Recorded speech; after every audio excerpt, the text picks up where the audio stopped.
Good afternoon, good evening, whatever it is. Welcome to the John Carter Brown Library. I'm Neil Safier, Director of the library, and it is a great pleasure to welcome you this evening to a new series and the inaugural event of this series focused on exploring the four elements toward an early environmental history of the Americas, or toward an environmental history of the early Americas.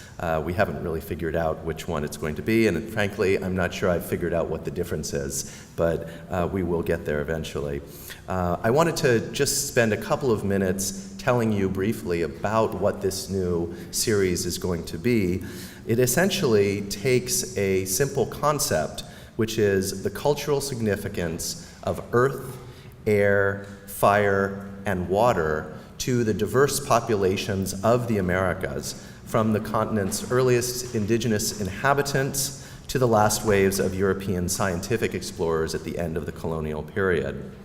And what we hope to do with this series is to examine the ramifications of human engagement with these elements as a window onto changing ecological relationships during the pre-contact and early modern periods. So we like to think about the use of fire as an ecological tool, including by early Amazonian populations, to the theories and diagrams of the German polymath Athanasius Kircher, whose work actually can be seen in the exhibit, which I will talk about in just a moment. We want to probe the ideas of what people thought and imagined what lurked beneath the earth during this period. And in four distinct exhibits, or rather exhibitions at the library, we will seek to trace the ideas that humans have had and have applied over time toward knowing and manipulating our natural environment. This series is really meant to be a new prism for looking at this collection and bringing new partners and new collaborators in different disciplines and in different orientations as a way of exploring this tremendous potential. So next year, we'll be focusing on air, the year after that, fire, and finally, water. Like most successful events that take place at the library, this is a multi-partner collaboration, and this particular iteration is especially so. And I wanted to recognize the most important partners of this series here. Institutional pride of place goes to the Mellon Foundation, which has sponsored a series of pilot programming initiatives at the library this year, and that has enabled us to bring together a truly spectacular array of speakers and participants over the next couple of days. Ancillary gratitude also goes to the National Endowment for the Humanities, which has agreed to support a planning project around the idea of the four elements that is meant to help us to project the exhibitions that we'll be doing over the course of the next 4 years to a much wider audience. So we're going to be exploring different ways of taking this material and giving people access to it, regardless of whether they're here in Providence or throughout the country or indeed throughout the world. Intellectual pride of place for this exhibition and for the series of roundtables that are going to be happening tomorrow goes to Heidi Scott of the University of Massachusetts at Amherst, who proposed an exhibit on colonial mining that ended up being really the perfect inaugural volley for this Four Elements series. Heidi, who's here with us tonight, is also going to be leading a guided tour of the exhibition tomorrow morning at 11 a.m. And she was the one who primarily organized tomorrow's roundtable, which will take place from 3 to 5 p.m. here also in the reading room. And the participants in that roundtable will be Orlando Betancourt from the Barnard College, Allison Bigelow from the University of Virginia, John Demos from Yale University, Mary Van Buren from Colorado State, Kenneth Mills from the University of Toronto, and Heidi herself, who will be acting as moderator. So this is an incredible amount of work that Heidi has put into this, and I think the quality of that work is demonstrated by the people that she's brought together. I also wanted to thank Nicole Wallace, our coordinator of academic programming here at the library, who has done a brilliant job of organizing and bringing people together. And finally, for the integrative pride of place, Jeremy Mumford, who is the coordinator of the Andean Project at Brown University and also a colleague of mine in the history department. It was he, in fact, who invited Kris Lane to Brown as part of the Andean Project's year-long lecture series, and he very graciously allowed us to share Kris for this event because of Kris's work in the history of colonial mining in the Andean region. And it really serves a kind of a perfect opportunity for us to collaborate more broadly. The Andean Project is sponsored by the Pembroke Center as well as the Center for Latin American Studies at Brown, part of the Watson Institute, and so we want to thank them as well. I'd like to now turn things over to Jeremy so that he can introduce our evening speaker.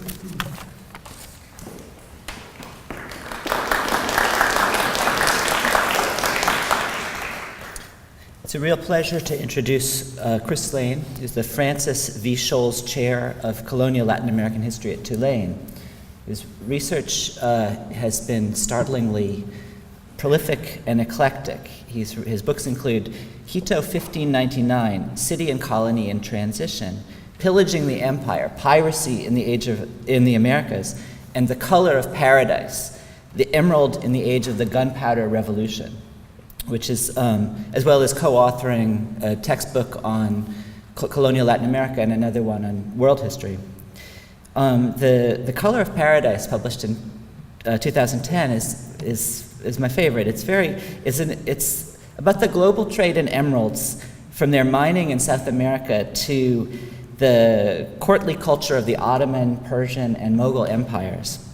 And it combines this hard-headed social and economic history with this, the kind of magical charm of gemstones and an investigation of the color green and everything it means, especially in Islamic theology.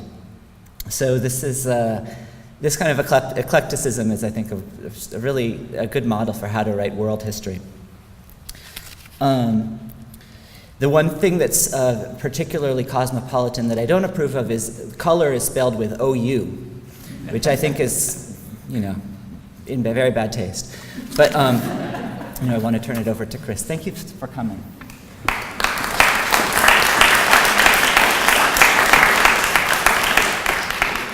Thank you, Jeremy, and thank you, Neil.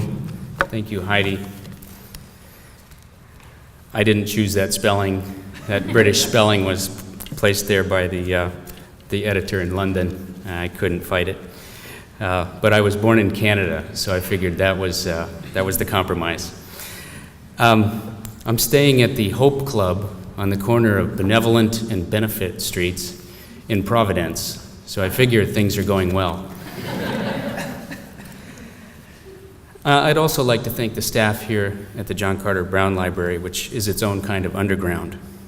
My apologies to Fyodor Dostoevsky. In a recent book, Deep Down Dark, journalist Hector Tobar relates the gripping story of 33 gold miners trapped for 69 days in the San Jose gold mine in the northern deserts of Chile, followed by their miraculous rescue by way of newly drilled shafts and a kind of one-man space capsule.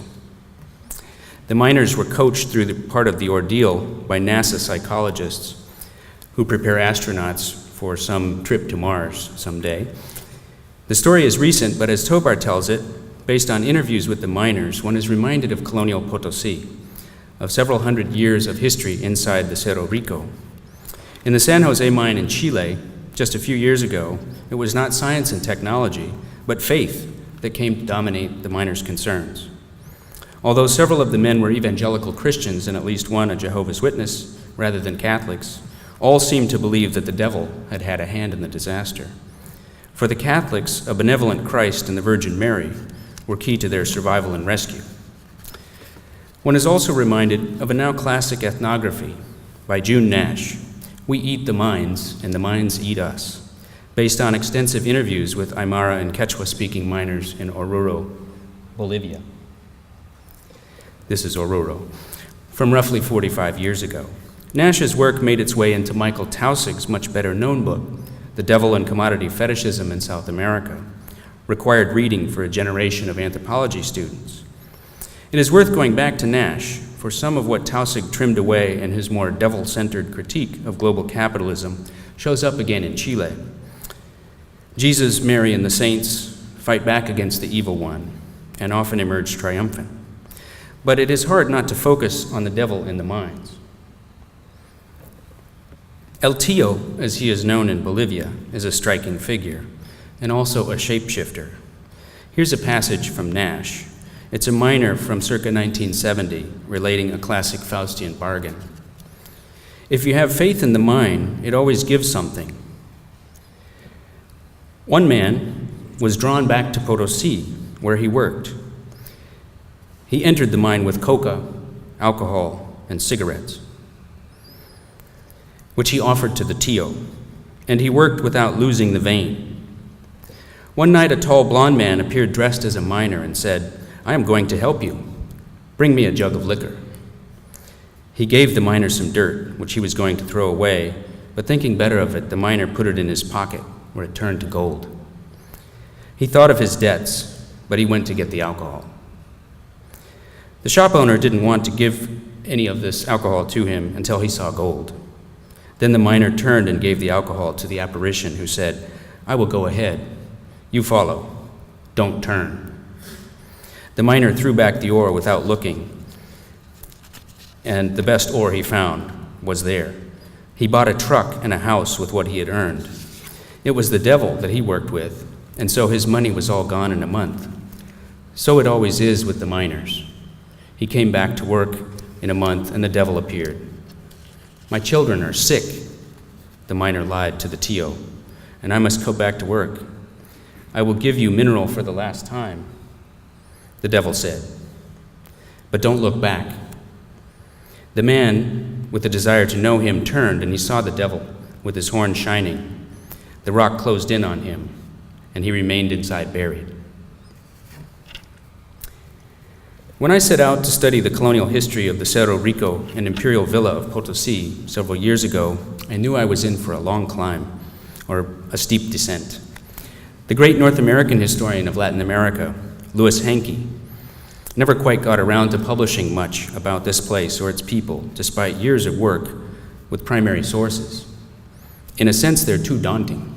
There's too much. Potosi produced as much paper as it did silver. Scholars have since spent a couple of decades examining Potosi's mine labor draft, or MITA, without exhausting the topic, and we now have fine studies of urban life, women in the marketplace, mercury poisoning, and indigenous headmen's travails, along with monographs on art, architecture, and archaeology. We also know something now of its overall production. What's it worth? Thanks to Peter Bakewell and a few other economic historians, or historians who focused on the economy, we have a sense that Potosi was not only legendary in its own day, but if we add it up, between about 1545 and 1650, Potosi provided over half the world's silver. The Cerro Rico alone was a tremendous asset, and even in decline, its contribution to the overall production of Spanish America and of Spanish Peru in particular was very high. But many questions remain. One of the things that has long perplexed me is the seeming scarcity of first-hand accounts of underground life and work in a place so infamous for it. Much of what we now know seems to come from our imaginations, or from polemic writing priests' imaginations, or from the imaginations of European engravers, beginning with Theodore de Brie. The Dominican friar Domingo de Santo Tomas, a friend of Bartolomé de las Casas, famously labeled the Cerro Rico a mouth of hell in a letter to the Council of the Indies in 1550, but he had nothing to say about underground work. Pedro de Cieza de León, another early writer on Potosi, a cronista, likewise failed to play Virgil, and the same was true of Agustín de Zárate. Having visited quite a few Andean mines over the years, including several beneath the Cerro Rico, I wondered if there might be clues worth following beyond the polemical or fantastical sources. We know that it was not long after the discovery in 1545 that several mines ran deep into the mountain, and they only got deeper as the decades and then centuries wore on. By the 1570s, if not before, mine workers were busy underground 24 hours a day, at least 6 days a week, and often 7. But what was subterranean life like, and how can we know? There are scattered references to mine work to be found in court cases and even notary records, but today I will offer a brief survey of what might be culled from select narrative works. I've chosen 5, 3 of which are published and or available in their original form here on campus, 2 at the JCB and 1 at the Hay Library.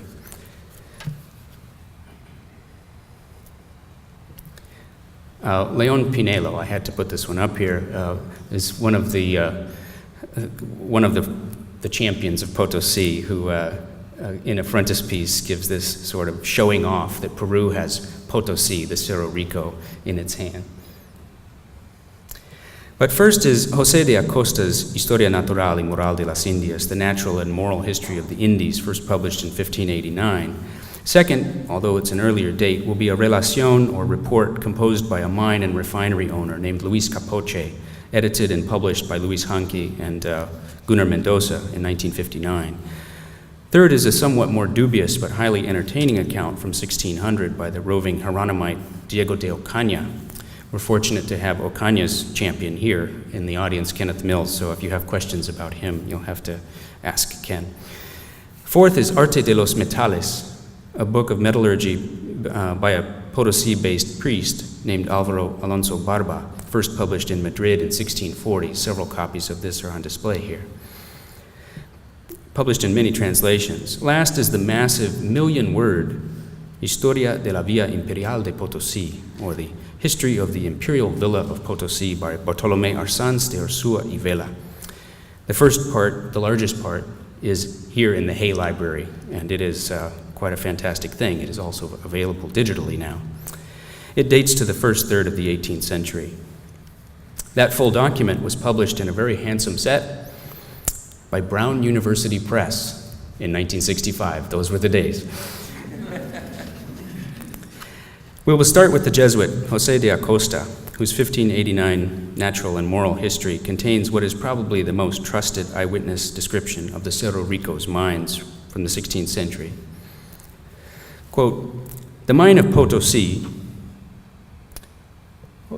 I have to explain, this is an image from an Ottoman text that's in the Newberry Library, but it's based on Cieza de León's famous engraving that made its way to the Ottoman court sometime in the late 16th century. I'm using this picture here just because it matches the words. The mountain of Potosi has 4 chief lodes, or veins, namely the rich, the centeno, the tin, and the mendieta. All of these lodes are located on the eastern side of the mountain, as if facing toward the sunrise. None is on the western side. These lodes run from north to south, that is, from pole to breadth. At their widest part, they measure 6 feet, and at their narrowest, a handbreadth. There are other veins that branch off from these, just as in trees, small branches commonly grow out of large ones. Each lode has different mines that form a part of it, and these have been taken over and divided among various owners, whose names they usually bear. The largest mine is 80 yards long, and it cannot be longer by law. The smallest is 4 yards. Today, all these mines are very deep. There are 78 mines in the lode called the Rich. In some places, they are 180 fathoms deep, and even 200. The term in Spanish is estados, or statures, which is closer to my height than 6 feet, but still 200 of those is pretty deep. Acosta goes on to list other deep mines and explains how some wealthy individuals were then driving access tunnels or adits in from the sides of the mountain. The example of these that he gives, to give you an illustration of one of these,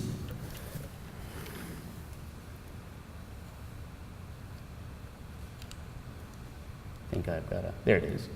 This is an adit, a socavón, an access tunnel going in to reach these very steeply angled ore deposits. Quote, the adit known as El Benino, which has access to the rich lode. It took 29 years to build, for it was begun in the year 1556, 11 years after the discovery of Potosi, and finished on the 11th of April, 1585. This shows how much effort men will expend to seek silver in the bowels of the earth, and yet they work there in perpetual darkness, with no idea when it is day or night. And as they are places never visited by the sun, not only is there perpetual darkness, but it is also extremely cold, with a very heavy atmosphere unfit for man's nature. And so it happens that those who enter the mine for the first time feel weak and dizzy, as happened to me, experiencing nausea and cramps in the stomach. The miners always work by candlelight, dividing their labor in such a way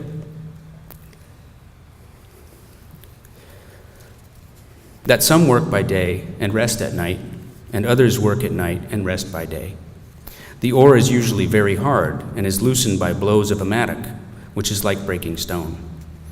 Then they carry the ore on their backs up ladders made of 3 strands of leather plaited into thick ropes, with sticks placed between one strand and another as steps, so that one man can be descending while another is climbing.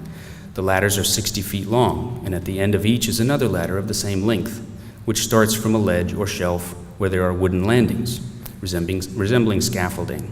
For there are many ladders to climb. Each man has a 50-pound load in a blanket tied over his breast, with the ore it contains on his back. 3 men make the climb at one time. The first carries a candle tied to his thumb so that they can see. As I have said, no daylight comes in from above. They climb by catching hold with both hands, and in this way ascend in the great distances I have described, often more than 150 fathoms, a horrible thing about which is frightening even to think. Such is the power of money, for the sake of which men do and suffer so much. Now, this is an image that is often thought to be completely fantastical and made up, but you can see that Theodore de Bry is trying to get some of the details right. There are 3 men going up, 3 going down, each with one candle among the 3. The double ladder is described, and also the scaffolding. The rest is left to the artist's imagination. Acosta mentions the adit known as El Benino. He was referring to the access tunnel of Florentine miner Nicolas de Benino, a member of the Medici family, who submitted a report on Potosi's mines to Viceroy Francisco de Toledo in 1573. Toledo was in Potosi to institute the mita, the labor draft, and to establish a mercury-based refining complex. A first-hand witness with far more underground experience than Acosta, Benino describes what work was like in the Veta Rica, or rich vein, before his adit reached it, after those 29 years of tunneling. This was year 17 then of the project in 1573, addressing the Viceroy. All the mines, especially those of the 4 veins, are sunk to very great depths, from 100 to 120 fathoms, although the deepest has always been, and is at present, the Veta Rica.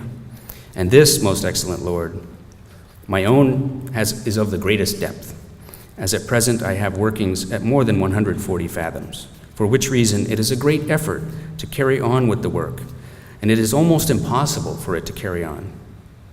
And I am, as an eyewitness, can affirm this as a certain thing, which it is, because the veins go straight, as they do, pushed down far towards the center, leaving aside the declination made, as I will later describe. The ladders being placed there require workers to descend in the same manner. It is a huge effort to descend and climb out, because it is inevitable that the Indians have to remove the excavated ore and waste that results from the works by carrying out of the mines. There is no means to remove them by small or large carts or by any other means. And since all the force falls upon the arms, as the ladders are of rungs crossed through braided cowhide and willow cables, With the grip of the hands and the strength of the arms, they climb from rung to rung, the Indians coming with their loads lying upon them. And in this way, one easily can understand, even those who have not seen it, the excessive labor that this work comes and gives to those who do it. Although the Indians are so agile and free-moving that they do it, it seems, with great liberality. And it is great the merriment that they bring among them in the work they do. You imagine Nicolas Benino thinking of workers in the mine, at least in his mind, as elves having a good time. Toledo, the viceroy himself, went in to visit Benino's attic. And Benino describes this. This work runs 8 feet wide and the same high as your excellency has seen. As prince and curious lord, you entered into it, and as I understood it, with great contentment. I lighting it as a result of the darkness with a taper, giving an account and explanation of the work as your excellency was served, the same which work is so close to the vein that it appears to me no more than 10 fathoms from it. But the bedrock is so hard that it cannot be worked or penetrated in 2 years, a thing whose resistance left your excellency, I believe, astonished. It actually would take another, dozen years. Luis Capoce. Compare the mine and mill owner Luis Capoce, writing in the extended Relación Geográfica mode in 1585. Capoce was also an eyewitness, although his main investment was in refining mills. Quote, the general means by which they work these days is by the day wage, jornal, giving each officially allotted Indian 3.5 reals, and to those mingados, which is to say those who are rented, 4 reals, and between the two, they work the mines, some chiseling out the ore, others removing it and carrying it up via hanging ladders with 3 strands made of twisted cowhides and thick cables, and each strand having placed between it a step ladder so that the Indians, one can go up while others go down. These ladders are 10 statures long, and at the end of each is another that begins from a bench or ledge or stilt or bridge, each built upon a wooden scaffold from which they can rest. The Indians take out the ore, each load amounting to some 2 arrobas, 50 or 60 pounds, in blankets belonging to them, and I do not know by what obligation they have to bring these, tied around the chest, and the ore borne across their shoulders, and they climb up 3 by 3, and the one in front carries a candle in one hand, by which they see they are climbing and descending, as the mines are dark and without any visibility. With the candlelight, they quite often suffer because it is extinguished by the wind, and between their 2 hands they come grasping and helping and climbing with great effort, 150 fathoms and so many more in descending, and in mines over 400 fathoms deep, a distance that on flat surfaces would tire a man thus encumbered. Much less descending and climbing with much risk, the Indians reach the exit, sweating and breathless and robbed of heat. And the refreshment they generally encounter in order to assuage their fatigue is to be called a dog and to be given a round of blows for bringing too little ore or for taking too long. Told it was only dirt they brought out or that they had stolen something. And not 4 months ago, it so happened that a mine owner, wanting to get into it with an Indian worker over this, the Indian fearing the stick with which he was to be injured, he sought refuge in the mine itself, and in the confusion he fell and was dashed to 1,000 pieces. Suddenly, the Andean mine workers don't look so happy. Capoce, apparently a Spaniard from Seville, also included in his description a number of pareceres, or official opinions on the practice of high grading or ore theft, a recurring theme in Bolivian mining history from the earliest days of Potosi until today. One of these pareceres, quoted by Capoce, was authored by none other than José de Acosta. It's clear they were in close communication, and that's probably why Acosta sounds a lot like Capoce. Regina Harrison, in a brand new book called Sin and Confession in Colonial Peru, offers her parecer, or opinion, on these pareceres, and how they influenced Quechua confessional manuals, particularly that of the Jesuit Juan Pérez Bocanegra. In a nutshell, either it was or it was not a sin to pocket a bit of ore, depending on how the king or perhaps the Pope might rule on the matter. Capoce and Acosta agreed that high grading was not a sin, but whereas Acosta defends the practice in abstract legal terms, Capoce decides to take us back to the mines, to go back underground. And so that your excellency may see and better understand the right the Indians have to trade ore, I shall point out the risk with which they retrieve it from the mines and the blood it costs, and how their lives are endangered by the mine's depth and bad passages, from which one may better infer the justice of their claim, and also what a rigorous executioner this mountain has been of this nation, as each day it consumes them and finishes them off, and thus their lives are spoiled with the fear of death.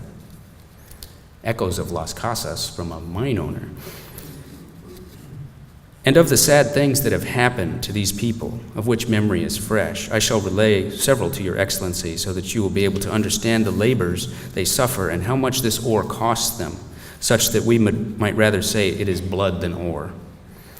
And such was the case in a mine they called La Muñiza in the Veta Rica, where a Spaniard working with in company with another, brought 56 Indians. With 28 he worked by day and the rest by night.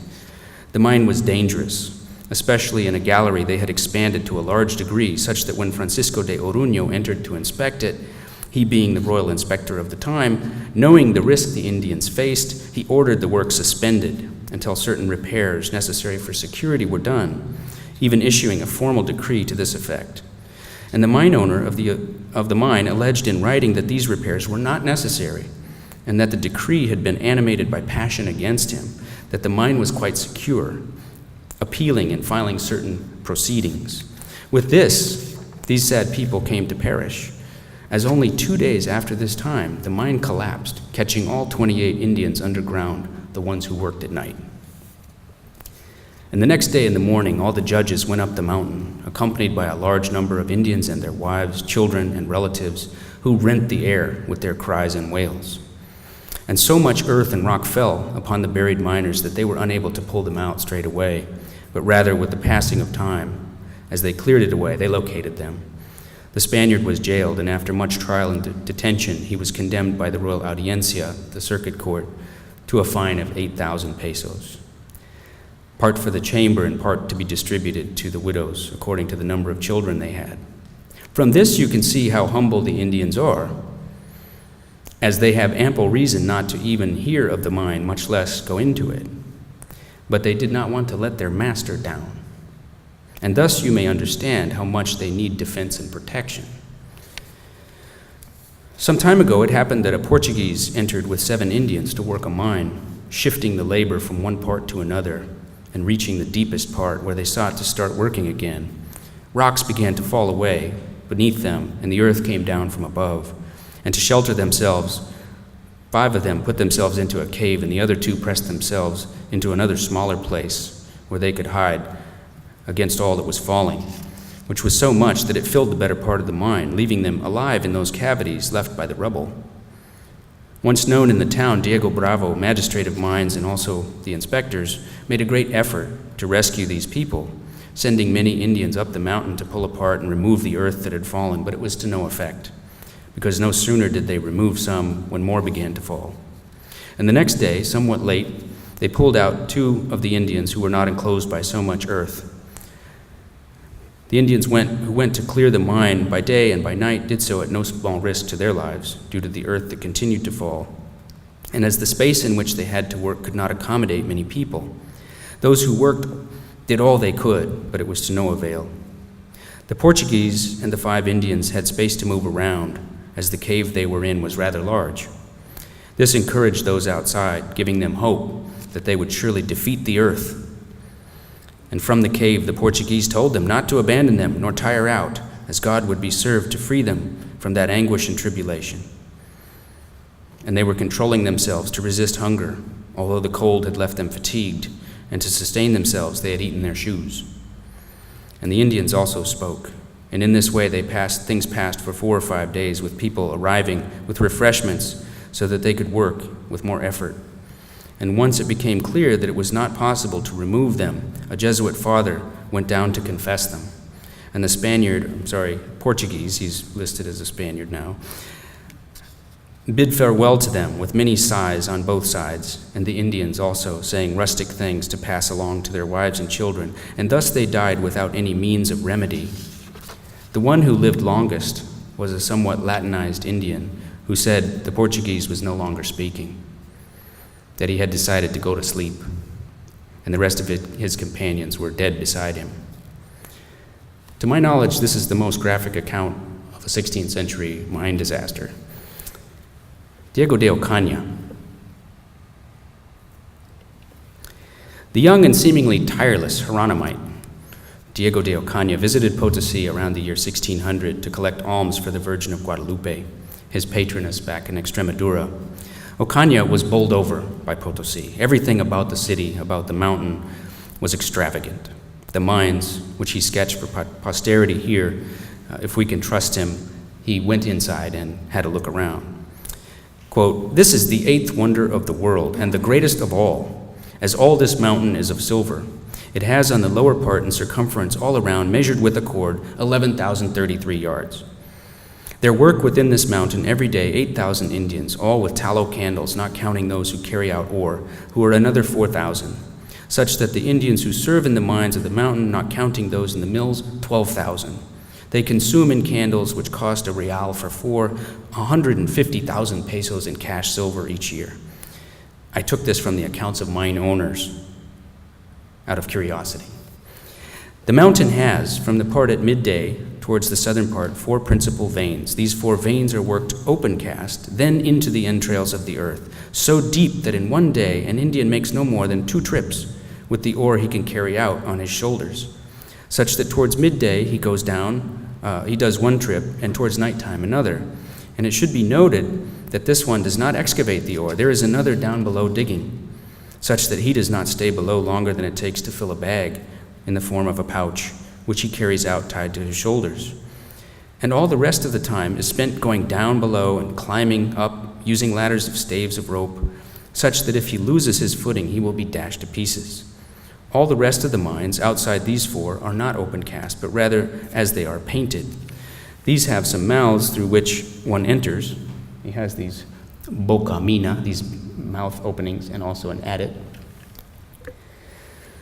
through which one enters, and afterwards they go inside snaking, some through one part, others by another, and they enter through one and exit through another, and they have parts so narrow that if one is stretched out on one's belly, one cannot get inside, and many times there remain pieces of their garments on the rocks, such that they go along like snakes when they move using their skin through some very narrow part. And if they should loosen some earth or rocks that fall and close that entrance, the Indians are entombed, with no means of getting them out, and in this way many perish. God sustains the machine of this mountain miraculously, because all of it, from below to above and all around, in all parts it is full of mouths, and in the part inside it is all hollow, such that one cannot know upon what it stands or what sustains it. It is a portrait of hell to enter inside, because seeing so many caves and so deep, and so many lights in diverse parts, and to hear so many blows of those striking with the bar, it is a din that causes a man to lose his judgment and even his senses. There are some great adits through which the veins are connected and worked, and inside, in the crossings, there are some open spaces, so wide, and later some parts so narrow, sometimes straight, other times heading below, that one Indian's candle will be snuffed out and he will fall headlong. I entered through the adit of Juan Ortiz, the one on the left, to see these mines, so as to be able to write down what I am writing now, so far as it was not possible to go farther inside due to the narrowness of the place and due to the clothes we had on. Where I looked from one part to another and saw so many lights and heard so many blows, it seemed as if I were in hell. And I asked the mine overseer who went with me how far we might be from the mouth of the adit, and he said, 2/4 of a league. And thus I did not want to go farther. And we turned around to leave, and once outside I made a circuit of the whole mountain and saw all the works and mines there, and I took 2 stones of ore, which I brought with me to Guadalupe as curiosities. Those are not Diego de Ocaña's actual stones, but I'm sure in the shrine of Guadalupe, along with many, many other votive offerings, you'll find a couple of rocks. Álvaro Alonso Barba, one of the unsung heroes of American science, if we may use such a quaint term, hero that is, was Álvaro Alonso Barba, a parish priest born in the Andalusian town of Yepe near the Portuguese border west of Huelva. Alonso was a surname, but he is best known as Barba. Barba spent several decades working on silver mining camps, many of them in the hinterland of Potosi, including famous ones around Oruro, before ending up as parish priest in the imperial villa. This is one of the camps that is quite distant in the province of Los Lipes, known as San Antonio del Nuevo Mundo. It's at an extraordinary altitude. It's about 5,000 meters above sea level. Throughout his peregrinations, Barba collected ores and visited mines and even claimed some. He was also widely read, and by the time he reached the city of Potosi, he had composed a treatise on silver refining. I wish I had a better slide. We have several editions of this book here on display. Published at the urging of a regional audiencia president in 1640 in Madrid, Arte de los Metales went through several editions in the 17th and 18th centuries. Among other things, the work is notable for its mix of reverence for alchemy and experimental skepticism. Barba even makes reference to Galileo's Sidereus Nuncius. There in Potosi, he knew about it. As a Baroque metallurgist, Barba seems to have tried everything in his lab, and he felt free to note when received wisdom was no use. No polemicist, as far as we know, Barba wrote about mining and refining in a coldly scientific way. He does not offer denunciations of underground life and work. More like Acosta and Ocaña, or even Capoche, Barba hints at considerable experience tramping around underground. It's the voice of an old hand, not a miner per se, but someone long accustomed to the subterranean realm. For him, it was a world of natural wonders, not human horrors. Like many alchemists, Barba believed that minerals grew in the earth continuously, evidence of terrestrial as well as subterranean life and fertility. I chose this slide mostly because I love the picture, and it's from about the time of Barba. It's not from his book, but from Lopez de Caravantes.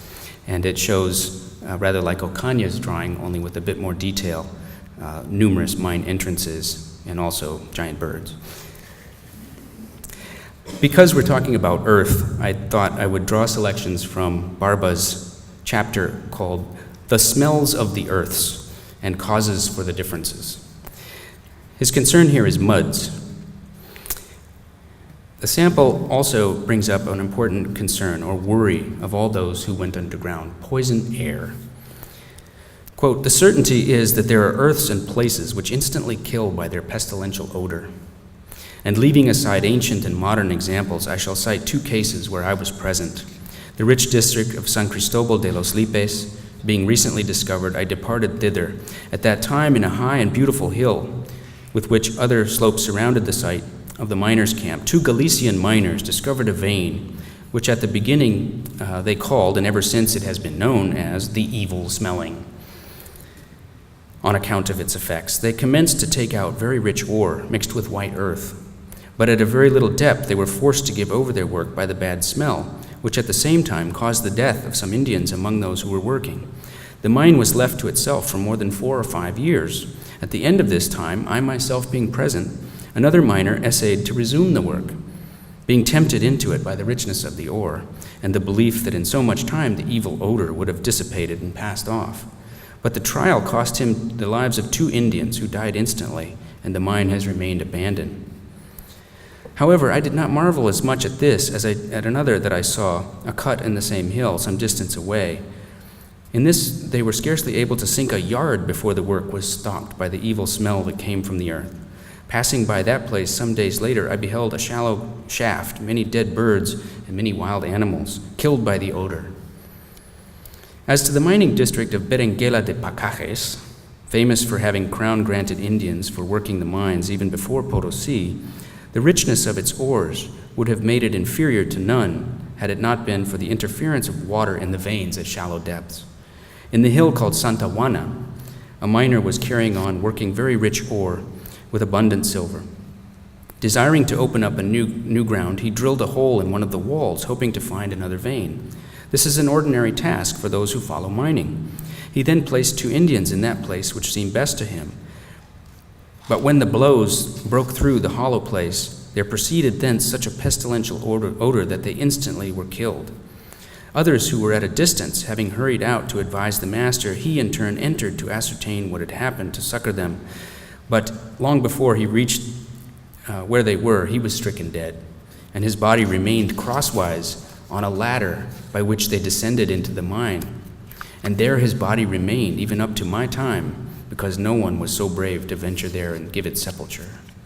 In another tunnel of the same hill, there was discovered, when I was in the mine, a small hole in the lowest of the workings, from which there came a terrifying noise, an exhalation of vapor, so penetrating and heavy as to deprive of life anyone who had stopped there.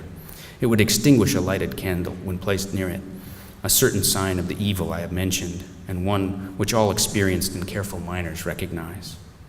Deadly exhalations of air in foul muds, extinguished candles, terrors of the underground, but no devil. Bartolomé Arsans de Ursúa y Vela. The man I'll call Arsans remains a mystery, despite the fact that he left behind a 1,000,000-word history of his hometown. A creature of the 17th century who wrote in the 18th century, Arsans is our Virgil from time to time, but like Ocaña, we are never certain we can trust him. Arsans refers to numerous disasters, but most of them take place in the urban labyrinth of Potosi. What he calls accidentes are usually murders, and according to him, these were common. There are, however, several instances in which Arsans recounts a mine cave-in or similar accident inside the Cerro Rico. Here he describes underground life quite vividly. Rather than survey all of these instances, I thought it best to focus on a few accidents that occurred during his own lifetime. One occurred in 1733, just 3 years before his death. This accident will then take us back to Arsans's remembrance of an early underground visit of his own, with related fusions of memory, morality, and history. The accident is in Part 2, Book 3, Chapter 9 of this massive book. One Monday night in the month of May, there went to the Amoladera mine 17 men, Spaniards from the peninsula as well as mestizos, along with some Caccha Indians, as they are called. These are those who live from the gleanings that they find of good ore in the mines. They went to take out rich ore, and as these do not go with the protection of vaults and walls, it happened that one of 2 brothers already expert told them the mine was crumbling from up above and that it would be wise to flee to a spot where they could see their rest station. Nobody took heed of this advice, and as he left, and at that moment the mine collapsed, a full 80 yards of it in ruin, killing 7 outright. The others escaped only because 8 more yards had not yet collapsed just short of the rest point. Then they went to spread the news of the incident, and they began to disinter the bodies, blaming the Gambarte family's mine manager, who was a recruiter of calchotes, a term differing from cachas, as these are Spaniards. They joined together with an overseer, and if there are some 200 Indian free hires, 10 of them are calchotes, and these go after ore where they know it is found. They take for themselves the guia, the good ore, and hand off the rubbish and waste to the mill owner, upon whom they unload their bad deeds. The mine overseer establishes the number of Indians and loads of ore, and he also determines how much good ore the calchotes give to him. From among these came the 7 who died, and based on this treatment, they arrested the mine overseer. Once disinterred, the bodies were carried to the Misericordia and other churches, everyone greatly afflicted by this event. Arsans goes on to say that a prominent person traveling between La Plata and Lima added a 0 to the number of dead, putting it at 70, and this excited passions further, sparking a lawsuit and the above-mentioned arrest of the overseer. Arsans claims all this was unnecessary because the problem was the mill and mine owners were using this system of high grading and sharecropping in full breach of safety ordinances that had long been established. Those safety ordinances are available here, often observed in the breach, apparently. High grading was not an underground sin in this case, at least not on this scale. It was an act of willful ignorance that endangered the entire community. What is curious here is the mention of peninsular Spaniards as among the vanguard of ore thieves. This I don't find elsewhere. Arsans ends the 1733 story as follows. From the 17th of May, after 6 in the evening, a comet was seen from this villa. On the west side, This is an illustration of a comet from an earlier year, so you'll forgive me. Having as its head a star and a tail not very long, of an ashen color, the same which remain visible for 10 nights. And it is an established thing that such signs or appearances are always prognostications of evil.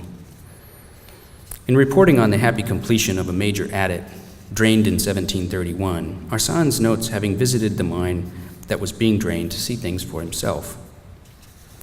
He also recalls his own past experiences inside this mine, called Cotamito. If we go back to Book 2 of the Historia, we find the following tale, which weaves together an accident and a miracle from 1677 with the author's own experience inside the same mine in 1701. Arsans tends to digress, and it's hard to keep up with him. Around the month of April in this year, 1677, finding himself worn out one day, Sebastián del Canto y Cerro, who was a poor man encumbered with debts, a wife and children, and not having a means to support them, determined that night, which was Easter Eve, Holy Saturday, when Christ descended to hell, to go to the Cerro and enter into one of the rich mines against the will of its owner, to remove ore, to remedy his necessity. So this needy fellow put his determination into effect, and it being about 8 at night, with the little knowledge he had of the course and bearing of that extremely vast undertaking, he entered through a ventilation shaft that was quite distant from the mouth. Going back to this to give you an idea of a ventilation shaft or lumbrera. He knew there were people on guard there, so he descended with great effort and commenced walking about, not knowing where he was, in search of some quarter or support bridge from which he could take out ore. And having walked for a great distance, upon entering a crossing, he tripped on a tricky section, and upon falling, poor Sebastian's candle went out. And there he remained within that terrible labyrinth full of anguish, because for being inadequately prepared, he found himself without flint or tinder to make fire, a precaution that every Spaniard takes upon entering the deep mines. Just as happened to us, myself and Bartolome Cotamito, head mine manager of the Maestre de Campo Antonio Lopez de Quiroga, in the great adit also known as Cotamito, of the ancient workings of the discoverer of Jaén. I had requested that this mine manager accompany me and show me some of the mines of this adit, and especially the one from which a great quantity of water came forth when in 1701 a large part of the workings that had been inundated was drained. The goodwill of this Cotamito was granted to me, charged with the care of hands, feet, and eyes, all necessary for those walking about in this mountain. And we entered into the adit by way of a spacious staircase, cut out with steel-tipped bars, quite extensive, and later we went roaming about through various levels, with so much fatigue on my part that to myself I cursed my curiosity, and at times we walked at the edge of the abyss, and at others trusting only our arms and feet to climb out to other passageways and wooden scaffolds in which he was so expert in walking, whereas I could not help but feel that each step I took might be my life's last. Some passages were so narrow one had to slither, and always worrying that my candle might go out. Later I was offered a passage formed in the air by cayapos, which are certain sticks of hardwood used to make scaffolds and step ladders, upon which they walk through certain parts of a deep mine, and along these the mine manager wanted us to go, because I was tired. Such that in all truth, all the walking and difficulty up to that point had been a bed of roses in comparison with what faced me now. The distance of that terrible stretch must have been about 25 yards, the cayapos placed on one or another support and separated from each other by 3/4 of a yard. Under this was a great pool of water, but it was so far below the height of the cayapos that you could barely see it.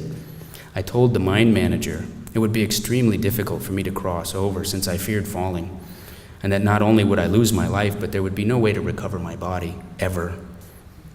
"That's how it is," the miner said. "But up to now, you have not shown yourself fearful or weak. Meanwhile, I do not doubt that this first part is broken in the middle, and thus it is necessary to step only on the edges, otherwise you will fall. And thus one sees what sort of relief is given to the one who thinks he is going to die there. Calling then most dearly upon God, with all my heart, I commenced to follow him, such that we went along together, neither of us acting more intent or focused than the other, and with only some 4 cayapos to go, before stepping onto firm ground, the miner's light went out. He stopped and asked me to hurry my steps so that he might see and go ahead with the light that I carried until we got off the cayapos. When he would light his, I did just that, and at the moment of my leaping onto solid ground, with the great movement, my light too went out. And there we stood, together in that frightful darkness. The miner was much afflicted, because with the security of our carrying 2 lights, he did not bring the means to make fire. And he told me there was no other remedy but to wait right there until night, when for certain there would pass a junior mine manager on his way to a work area that was somewhat distant from this spot. Thus we remained there with great care and my great sorrow, as it was only 9 a.m. at this point, according to good judgment, and the miner arrived at his passage around 8 p.m., such that to me it seemed as though we had been there more than 2 days. We lit then our candles and went off to exit through another mine mouth, quite distant from the one we had entered due to the great twisting circuit we had followed, and not without more dangerous passages. I'll finish up with the story that he gets back to. I then, having experienced the anguish occasioned by my having my light go out, understand what fell upon poor Sebastian del Canto, whom we left full of terror and affliction after his candle blew out from tripping and falling. And he remained there without hope of help, not like what we had, because the poor man did not know where he was, nor could he presume that anyone would pass that way. Seeing himself in that terrible spot, considering that his wife and children would be waiting for him to alleviate their hunger, even as he was about to perish of the same malady, his sorrow grew so great that he thought he would die right then. Sebastian was a very devout follower of the Holy Christ of the parish of San Pedro, which is one of the more admirably made images in this villa, and one that has worked many miracles, which as someone who lives close to this parish, he frequented this church and requested daily that this divine Lord favor him in all his needs. Great was the need he found himself in now, and thus he pled with great sincerity for relief. With which, strengthening himself, he began to walk tentatively toward that terrible darkness to see if he could locate some path that would lead him to a mine face, an opening, or some spot where he could tell that they had been working. But everything led him to entangle himself more in that labyrinth, and thus, doubtful of ever being able to get out or find relief in that grave task humanly, seeing himself already frustrated, vexed with horror and hunger, as it was 3 days, his perdition, on his knees he began to offer his life to God, resigning himself to the divine will. This occurred at the time that his wife and children, seeing and knowing clearly that poor Sebastian went to the Cerro with the aim of recovering a bit of ore so as to alleviate their necessity, and that on the 2nd day he had not returned, foreseeing that what had occurred, they began to lament their misfortune. With this sorrow, certain that their certain misfortune, they went to San Pedro and placed themselves before the miraculous image of Christ crucified. With abundant tears, they requested that their husband and father appear, as they had no one to help and support them. The tears of each and every one were so effective that they obligated the Lord of Pieties to succor them in that labor. He appeared before the afflicted Sebastian in the same form as the sacred image in the chapel of the Church of San Pedro, somewhat distant from where he was, and with such clarity with the rays of light that he emitted that he seemed like the sun itself. But it was more, though. It was the divine Christ, our Savior, giving signals that he follow him. Acting upon them, within a short time, Sebastian found himself at the mouth of the ventilation shaft where he had entered. The favor did not end with this, but rather in the same exit. With a rock rest he took there, he found a portion, voila, the same one, of very rich ore, that he could not have placed there, or anyone could have placed there by natural means. He picked it up and packed it and made his way towards his house. And after walking a few steps, he encountered some friends who were coming up to look for him after receiving news from others that he had not returned. Sebastian asked them what day it was, and they responded, Wednesday, from which, totally astonished, this one, favored by our Lord, said by that reckoning he'd been lost inside for a little less than 4 days. They went down the mountain, and before going to his house, Sebastian entered the church of San Pedro and placed himself before the miraculous image of Christ our Lord and tenderly thanked him for his divine mercy. And later, accompanied by his friends, he went to his house, where he found many others who were consoling his wife and children in that task. But seeing him enter now alive, as they had already wept for him as dead, they all became happy and tenderly embraced him. He related to all those gathered the miracle, and everyone gave due thanks to the Lord. And with the ore he found, his present needs were met. And with what he remained, he had enough to live on moderately, all of which showed divine providence. To conclude, we know that the underground miners' world of Bolivia today is populated by spirits whose powers often challenge those of the Most High. We know that deals with the Prince of Darkness and with shady gringos, one and the same, have for years been central to miners' lore. What we don't know is which of these and other concerns of today, beyond the mere fact of ore theft or high grading, may be traced in some way to colonial or pre-colonial times. Perhaps it is pointless or naive even to think this way, but in traveling through this fourth circle of hell inside the Cerro Rico with experienced guides such as Jose de Acosta, Nicolás Benino, Luis Capoche, Diego de Ocaña, Álvaro Alonso Barba, and Bartolomé Arsanz de Ursúa y Vela, we might catch a glimpse or two of the terrors of steep ladders, tight passages, cave-ins, foul air, perpetual darkness, and bottomless subterranean lakes. Or for the mine manager, Bartolomé Cotamito, who spent a long day underground with the terrified Bartolomé Arsanz, just the ordinary hazards of mining in the dark. Thank you.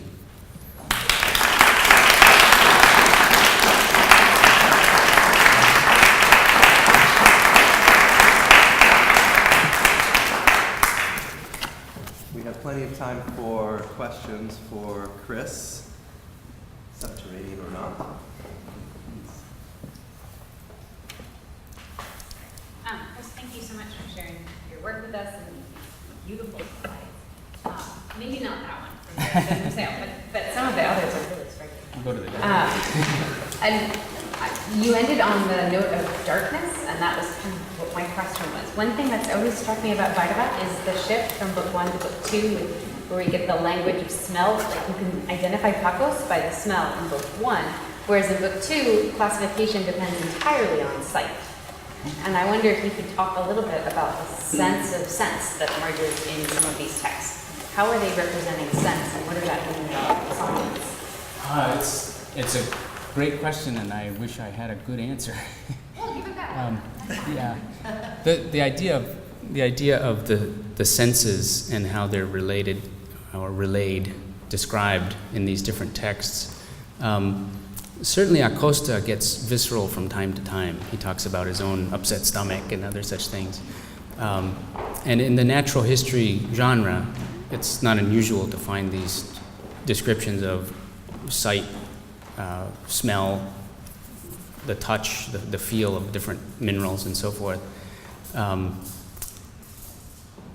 But I don't know if I have a good answer for Arsanz, for example. You know, I think Barba is really interesting because he's questioning received wisdom. And for him, the tests that he makes count. And if something, some sensory feeling that he has is contradictory or contradicted in older texts, he's willing to say, I didn't find it thus. We have been told that it was this way, but I found it otherwise. For now. This is another one that might be a little hard to answer. So I just wondered if you have any sense in terms of continuity, how far back discussions or mentions of El Tío actually go. And if you see that, early on, or is it in fact something that seems to emerge later with the development of industrial mining in that area? Yeah, this is another tough one. I've searched for El Tío in colonial records for a long time, or something similar. The closest I've come is finding some mention of, just offhand mention of what seemed to be wakas, or not wakas necessarily, but some sort of sanctuaries built inside mines, and descriptions of spirits being placated at the mouths of mines, but nothing that resembles a devil figure in the Western sense. So I'd love to find that smoking gun where some ardent priest goes into the mine. I found the statue of the devil. I knew it was in there. But I don't think too many of these folks were quite that intrepid. I mean, when you read Ocaña, you realize he's an unusual priest that he's going underground and tramping around. And I think Alvaro Alonso Barba, similarly, these are unusual people who would go into those spaces. And so I think what's hinted at here is that there's an entirely different indigenous underground that we know nothing about, and we may know nothing about, even with the best records we have. I was just going to, one of the things that Heidi mentioned in her description of the exhibit was this very powerful vertical orientation or vertical axis of colonization in this period. And you mentioned right now this idea of what indigenous populations thought or knew about the underground. And I was struck by the reference to the comets and the skies, and wondering to what extent in any of these different accounts of what was taking place underground, there was even an implicit sense of understanding the importance of what was taking place in the air or in the celestial spheres. That is, how much can we connect these different vertical spheres in the minds or even the ideologies of the early modern people who inhabited them. Yeah, Potosi was famous from an early date for having a permanent white cloud above it, a little puff of cloud, and it's hard to know what exactly is being referred to, but there is a sense in many of the writers, early chronistas in particular, that this is a place that's the stars aligned, and Potosi is a miracle.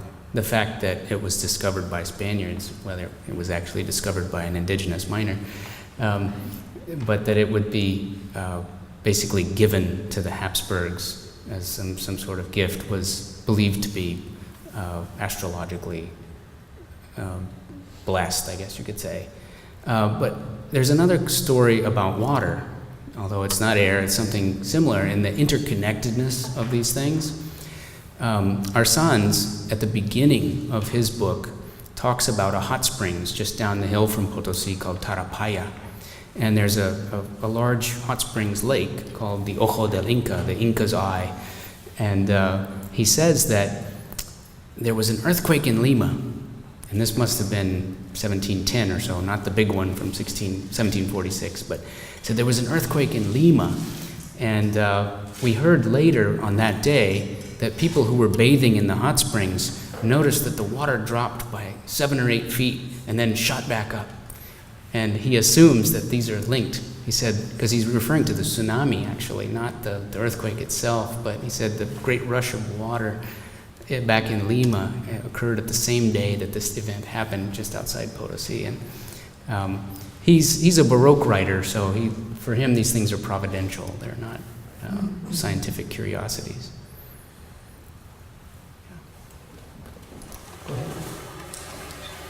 This just follows the same thought, Kris.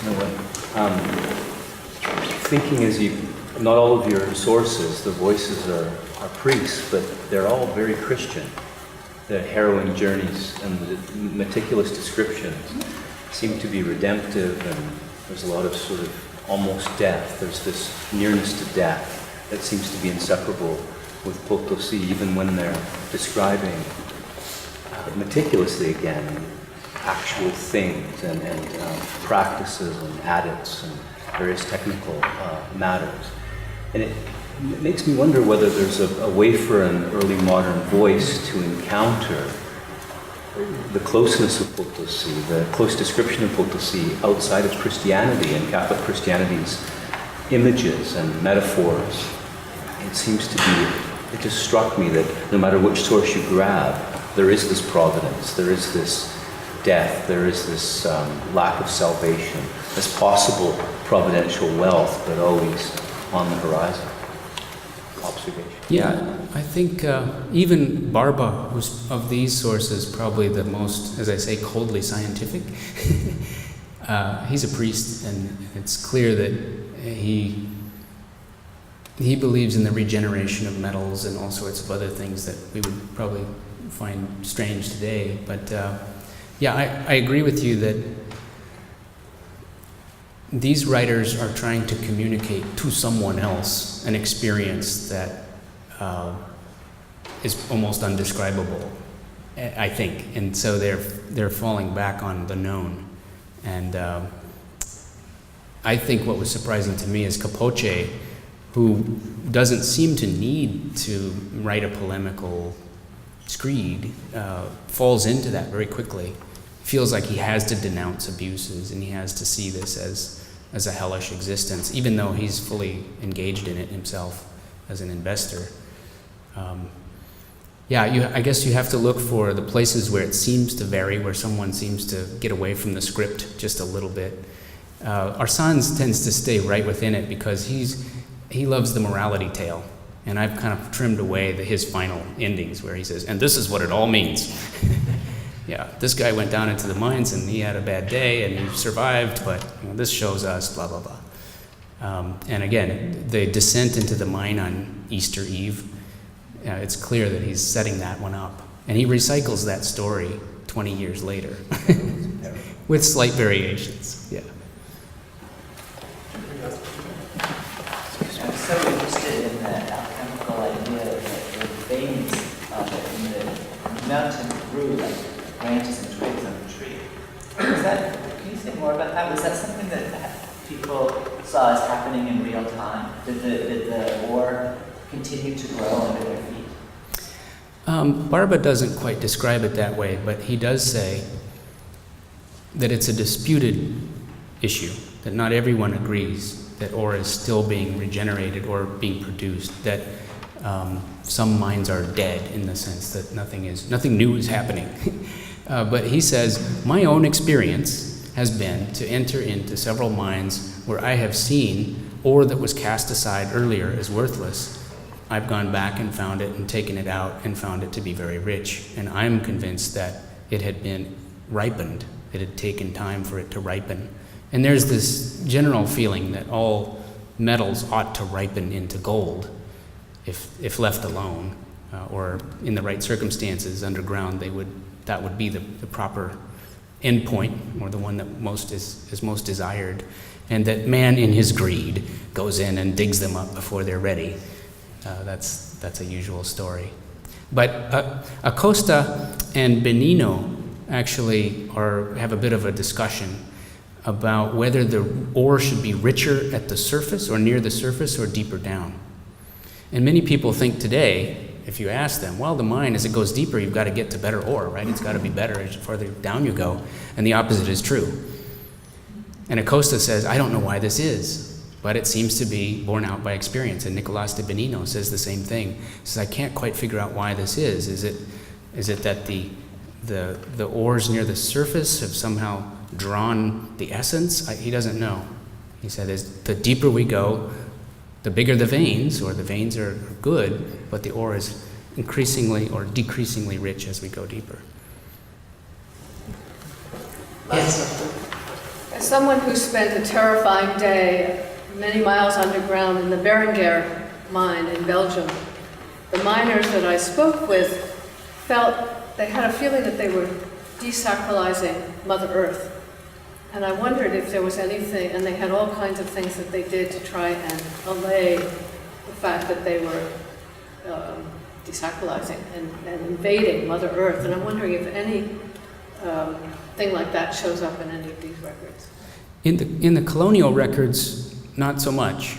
Other than, I think you could interpret some of the religious descriptions as an attempt to link the earth with deities. But indigenous miners, I'm going to just run through a few slides I promise it won't take but a minute.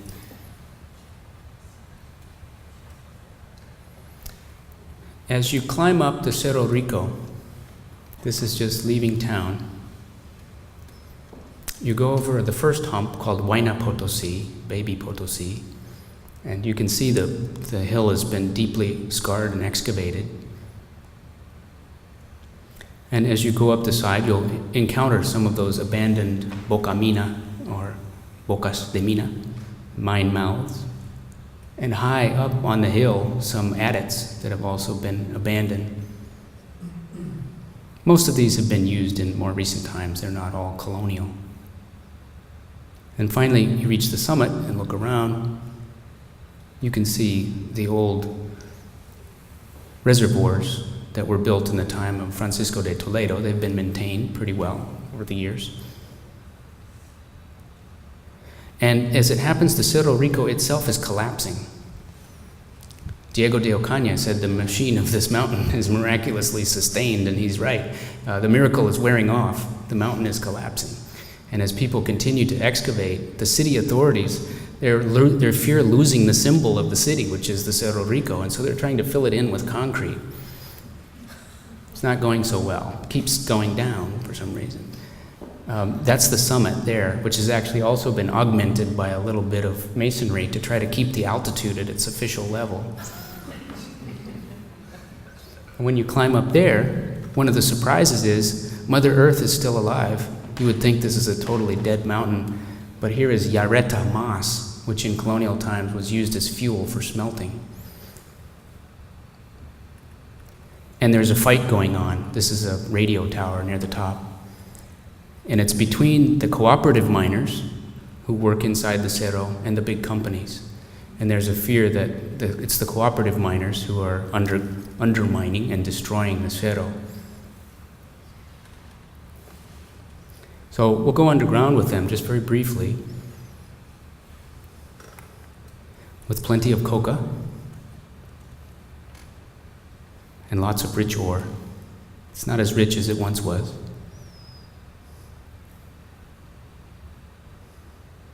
And when the miners start to work, they make offerings. They make offerings to the Tio, which is the devilish figure, and they make offerings to Pachamama. And the offerings to Pachamama, I don't have a slide of this in this grouping, but in Oruro, when I was visiting a mine there, after making lots of sacrifices to the Tio, the miners put cigarettes in little cavities in the sides of the chamber we were in, and those were for Pachamama, and they stuffed coca leaves into those chambers. And the feeling of these offerings, both to this male and to the female deities, are that you should only take so much, and that greed will be repaid with death. But there is a sense of an understanding of a reciprocity, that the miners need this for their livelihood, and the deities protect them and give them good luck.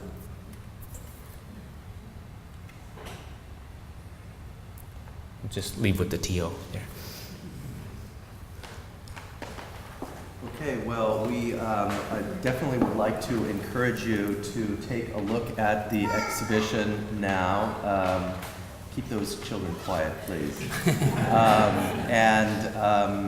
Especially illuminated by the phenomenal lecture that Kris did. Join us for drinks, for food, and join me in thanking Kris for a wonderful